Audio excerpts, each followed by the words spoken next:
Hi అండి, అందరూ ఎలా ఉన్నారు? బాగున్నారా? నేను కూడా చాలా బాగున్నాను. ఈరోజు ఇంకో మంచి వీడియోతో మీ ముందుకైతే వచ్చేసాను. మన ఛానల్ ఇప్పుడే ఫస్ట్ టైం చూస్తున్నారు అంటే లైక్ చేయండి, షేర్ చేయండి, సబ్స్క్రైబ్ చేసుకోండి. వీడియోలోకి అయితే వెళ్ళిపోదాం. శాలరీ కన్నా ఖర్చులు ఎక్కువగా ఉంటే నేనైతే ఇలానే చేస్తాను. సో నేనేం చేశాను అనేది చూసేద్దాం వచ్చేయండి. సో ఫస్ట్ అయితే శాలరీ రాగానే ఈఎంఐలు ఎంత ఉందో అది కట్టేస్తానమాట. ఫస్ట్ అయితే ఒక పేపరు పెన్ను తీసుకొని రాసుకుంటాను ఈఎంఐలు ఎంత ఉంది, ఈ మంత్ ఎంత కట్టాలి అని చెప్పి. సో అమౌంట్ అంతా బ్యాంక్కి కట్టేసిన తర్వాత ఒకవేళ ఈఎంఐ తర్వాత శాలరీ ఏం మిగలకపోతే క్రెడిట్ కార్డ్ అయితే వాడి కడతానమాట. క్రెడిట్ కార్డ్ యూజ్ చేసిన డబ్బులు నెక్స్ట్ మంత్కి కట్టేలాగైతే చూసుకుంటాను. సో క్రెడిట్ కార్డ్ డబ్బులు ఎక్కడ డిలే చేయకుండా ఉండాలి. అలాంటప్పుడే మనకు క్రెడిట్ స్కోర్ అనేది మంచిగా ఉంటుంది, లేదంటే డౌన్ అయిపోతుంది, మనకి ఎలాంటి లోన్లు అయితే రాదు. సో కాబట్టి నెక్స్ట్ మంత్కి ఆ క్రెడిట్ కార్డ్ డబ్బులు కట్టేలాగైతే చూసుకుంటాను. అలా ఎన్ని ఈఎంఐస్ ఉన్నాయో అనేది క్యాలిక్యులేట్ చేస్తానన్నమాట. సో ఫర్ సపోజ్ 4 ఈఎంఐస్ ఉంటే ఒక ఈఎంఐ అనేది కంప్లీట్గా కట్టేయడానికి అయితే ట్రై చేస్తాను. అది ఎలాగ ఏంటి చెప్తాను వచ్చేయండి. ఇక్కడ మీరు అనుకోవచ్చు, సో మంత్లీ శాలరీ అంతే కదా వస్తుంది, నెక్స్ట్ మంత్ క్రెడిట్ కార్డ్ డబ్బులు కూడా అప్పు చేసే కదా కట్టాలి, ఆ తర్వాత క్రెడిట్ కార్డ్ని స్వైప్ చేసే కదా కట్టాలి అంటే కట్టాలి, తప్పదు. కానీ ఇలా చేయకుండా నేనేం చేశాను అంటే 4 ఈఎంఐస్ ఉంది కదా. So for suppose 1 lakh EMI ఉందనుకోండి, తక్కువ ఇంట్రెస్ట్ అంటే నెంబర్ ఆఫ్ ఈఎంఐస్ నాకు తక్కువ ఉంది, ఒక 3-4 ఈఎంఐస్ అంతే ఉంది అనుకుంటే సో దాన్ని అయితే క్లియర్ చేసేస్తానమాట. సో అలా క్లియర్ చేసినప్పుడు నాకు ఓన్లీ 3 ఈఎంఐస్ మాత్రమే ఉంటుంది కాబట్టి సో ఆ 3 ఈఎంఐస్లో నేనైతే మనీని తగ్గించుకుంటాను. సో శాలరీ కన్నా ఈఎంఐలు ఎక్కువ ఉన్నప్పుడు సో మంత్లీ కట్టే మనీని అయితే తగ్గిస్తాను. సో ఒక 3 years నాకు పీరియడ్ ఉన్నింది అనుకోండి, ఒక 5 lakhs అప్పు కట్టడానికి ఒక 30,000 అలాగా. సో నేనైతే ఈఎంఐలు అనేది ఇంకా ఎక్కువ పెంచుకుంటాను అనమాట. మంత్కి తక్కువ కట్టేలాగైతే చూసుకుంటాను. సో నెంబర్ ఆఫ్ ఈఎంఐస్ పెరిగినా పర్లేదు, 1 monthలో మనీ తక్కువ కట్టేలాగైతే చూసుకుంటాను. ఎందుకంటే నాకు శాలరీ కన్నా ఈఎంఐలే ఎక్కువైపోతుంది కాబట్టి నేను అలా ప్లాన్ చేసుకుంటాను. అలాంటప్పుడు నాకు ఒక ఈఎంఐ తగ్గిపోతుంది. ఇప్పుడు ఫర్ సపోజ్ ఒక 5 lakhs అప్పు ఉందనుకోండి, అందులో అంటే డిఫరెంట్ బ్యాంక్లో ఉందనుకోండి, అంతా కలిపి ఒకే బ్యాంక్లో ఉండేలాగా చూసుకుంటాను. సో ఒక 5 lakhs అప్పు ఒకే బ్యాంక్లో తీసుకొని సో ప్రతి దేంతో అప్పు ఉందో దాన్ని అంతా కట్టేసి ఓన్లీ ఒకే ఒక ఈఎంఐ ఉండేలాగా ప్లాన్ చేసుకుంటాను.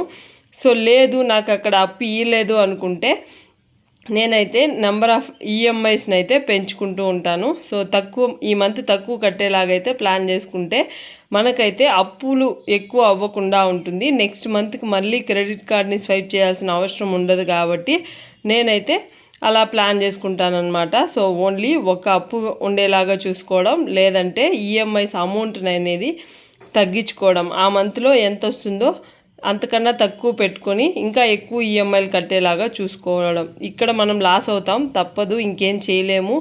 శాలరీ కన్నా మనకు అప్పులే ఎక్కువ ఉన్నప్పుడు ఇలా చేయడం తప్పించి ఇంకేం లేదనమాట నెక్స్ట్ ఆప్షను. లేదంటే ఇంకొక అప్పు చేయాల్సి వస్తుంది. సో కాబట్టి ఇలాగా మనం నెంబర్ ఆఫ్ అప్పులు అనేది తగ్గించుకోవాలి. సో ఓన్లీ ఒక అప్పు లాగానే మనం పెట్టుకుంటే మన మైండ్ ఫ్రీగా ఉంటుంది. ఓన్లీ ఒక అప్పును మాత్రమే కడుతూ వచ్చేయచ్చు అనమాట.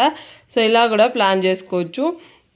మంత్లీ శాలరీలోనే ఖర్చులు ప్లస్ ఈఎంఐలు ఉండేలాగైతే చూసుకోవాలి. సో ఎక్కువ అప్పులు చేస్తూ పోతే ఒకసారి అప్పు అయితే అప్పు అవుతూనే ఉంటుంది, మీరు ఒకసారి గమనించండి. సో అందుకే చెప్తున్నాను, మీరు అప్పులు కట్టడానికన్నా నెంబర్ ఆఫ్ అప్పులు ఒక 4 బ్యాంకుల్లో ఉందంటే ఓన్లీ ఒక బ్యాంకులో పెట్టుకునేలాగా చూడండి. లేదనుకోండి తక్కువ ఈఎంఐలు వచ్చేలాగా కూడా చూసుకోండి. ఆ మంత్లో తక్కువ అమౌంట్ కట్టేలాగైతే చూసుకున్నారనుకోండి, మీకు హ్యాపీగా ఆ మంత్ ప్రశాంతంగా గడుస్తుంది. ఇంకెవరిని డబ్బులు అడగడానికి పోనవసరం లేదు, క్రెడిట్ కార్డును కూడా వాడనవసరం లేదు. సో అందుకే చెప్తున్నాను, ఇలా చేసుకోండి. ఒకవేళ గోల్డ్ లోన్ కానీ ఏదైనా ఉంటే పర్సనల్ లోన్, అదే క్రెడిట్ కార్డులో పర్సనల్ లోనే ఇస్తారులేండి. సో అది ఏదైనా ఉన్నా 1 yearకి ఇంట్రెస్ట్ కట్టేలాగా చూసుకోండి. గోల్డ్ లోన్ మాత్రం నేను చెప్పేది ఇక్కడ 1 yearకి ఇంట్రెస్ట్ రెన్యూవల్ లేదంటే పే చేసేలాగా పెట్టుకోండి. ఏదైనా బోనస్ వచ్చిన అమౌంట్ అయితే కట్టేస్తూ వస్తాను నేనైతే. కాబట్టి గోల్డ్ లోన్ వచ్చేసి 1 yearకి ఇంట్రెస్ట్ కడుతూ వచ్చేలాగా అయితే చూసుకుంటాను. ఇలానే అంటే మీరు అనుకోవచ్చు, గోల్డ్ లోన్తో పాటు ఎక్స్ట్రా అమౌంట్ కడితే అక్కడ లోన్ క్లియర్ అయిపోతుంది అన్నారు కదండి అంటే, అప్పుడు నాకు ఎలాంటి అప్పు లేనప్పుడు అలా చేస్తాను. లేదు నా శాలరీ కన్నా ఎక్కువ ఖర్చులు ఉన్నాయనుకోండి, కంపల్సరీ నేను ఇదే పాటిస్తానన్నమాట. నెక్స్ట్ అయితే ఖర్చులను అయితే ఫస్ట్ తగ్గించుకోవాలి. సో ఉన్న దాంతో అయితే బతకడానికి ట్రై చేస్తాను. ఎక్కువ ఖర్చులు చేయడానికి పోను. తక్కువ రేట్ ఏది దొరికితే అంటే చూస్తానన్నమాట. ఎక్కడ తక్కువ దొరుకుతుంది అక్కడే కొనుక్కుంటాను.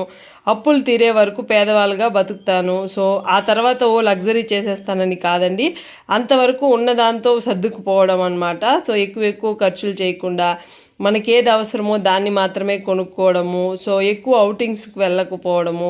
సో ఇంట్లోనే ఉన్నదాంతో హ్యాపీగా వండుకొని తినడము. ఎక్కువ ఆశలు పెంచుకోకూడదు దేని మీద అని ఫిక్స్ అయ్యానమాట. ఉన్నదాంతో హ్యాపీగా బతకాలి. అప్పులు ఎక్కువైపోతాయి కదా, మనం ఎక్స్ట్రా ఖర్చులు చేస్తే ఆటోమేటిక్గా అప్పులు అనేది పెరిగిపోతూ ఉంటుంది. సో కాబట్టి శాలరీ తక్కువ వచ్చి ఖర్చులు ఎక్కువైనప్పుడు మనమైతే ఇలానే పాటించాలి. తప్పదు, కొన్ని రోజులు పేదవారుగా బతకాలి. సో కొంతమంది అనుకోవచ్చు లైఫ్ చాలా చిన్నది, పేదవాళ్ళుగా బతికేసి తొందరలో చనిపోతే ఎలాగా అని చెప్పి. సో మీరు చనిపోయినా కూడా మనకు కావాల్సింది డబ్బే, మనం మోయడానికి కూడా. సో అదైతే గుర్తుపెట్టుకోండి. సో మనీ లేకపోతే ఎవ్వరు ఈ ప్రపంచంలో ఎవ్వరు మనల్ని దేకరనమాట. సో కాబట్టి మనీ అనేది must and should important. So కాబట్టి మనీ రిలేటెడ్ కంటెంట్ని అయితే చూస్తూ రండి. మీకు కూడా మీ మైండ్ సెట్ అనేది మారిపోతుంది. సో మీరు ఒకటి గమనించండి, మన మైండ్ ఏది చూస్తే దాన్ని ఫాలో అవడానికి ట్రై చేస్తుంది.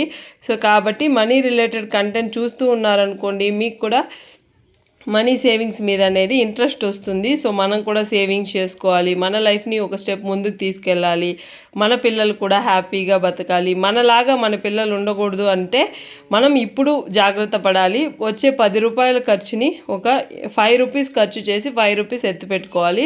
సో అలాంటప్పుడే రేపు ఫ్యూచర్ అనేది మనకు బిందాస్గా ఉంటుంది. లేదనుకోండి ఫ్యూచర్ అంతా భయపడుతూ ఎక్కడ రేట్లు పెరిగిపోతుందో, ఎక్కడ మనం అప్పు చేయాల్సి వస్తుందో, ఎలా మనం బతకడం అని భయంతో బాధతో బతుకుతూ ఉంటాము.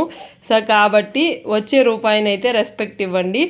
నెక్స్ట్ ఎక్స్ట్రా ఇన్కమ్ కోసం అయితే చూడండి. సో ఫర్ సపోజ్ మీకు ఏదైనా బిజినెస్ చేయాలని ఉన్న డబ్బులు లేకపోయినా పర్లేదు.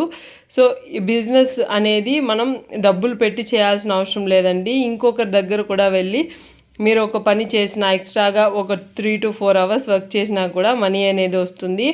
లేదు మేము ఇంట్లోనే చేసుకోగలుగుతాము అనుకుంటే సో మీకు అప్పులన్నీ తీరిన తర్వాత బిజినెస్ అనేది స్టార్ట్ చేసుకోండి. లేదు మీరు ఇంకా ఎక్స్ట్రా ఇన్కమ్ కోసం ట్రై చేస్తున్నారు అంటే యూట్యూబ్ అలా పెట్టుకోండి. ఇన్స్టాగ్రామ్, యూట్యూబ్, ఫేస్బుక్లో కూడా డబ్బులు వస్తున్నాయి. సో అందులో కూడా మీరు వీడియోస్ అయితే పోస్ట్ చేసుకోవచ్చు. మీకు నచ్చిన కంటెంట్ అనేది చేస్తూ రండి, అందులో కూడా మీకు మనీ వస్తుంది. సో ఇలాగా ఎక్స్ట్రా ఇన్కమ్ కోసం అయితే చూడండి, ఎక్స్ట్రాగా పని చేయడానికి చూడండి. సో వయసు ఉన్నప్పుడే కష్టపడాలి, వయసు అయిపోయిన తర్వాత మనమైతే కష్టపడడానికి అవ్వదు కాబట్టి సో వయసులో ఉన్నప్పుడే మనం ఏదైనా సంపాదించుకోవాలంటే సంపాదించుకోవచ్చు.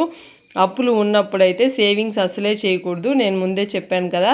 సో సేవింగ్స్ అనేది మన ఫ్యూచర్ కోసమే కానీ ఇంకా ఎక్కువ అప్పులు తెచ్చిపెట్టడానికి కాదు. సో కాబట్టి అప్పులు ఉన్నప్పుడు ఎలాంటి సేవింగ్స్ కానీ చేయొద్దండి.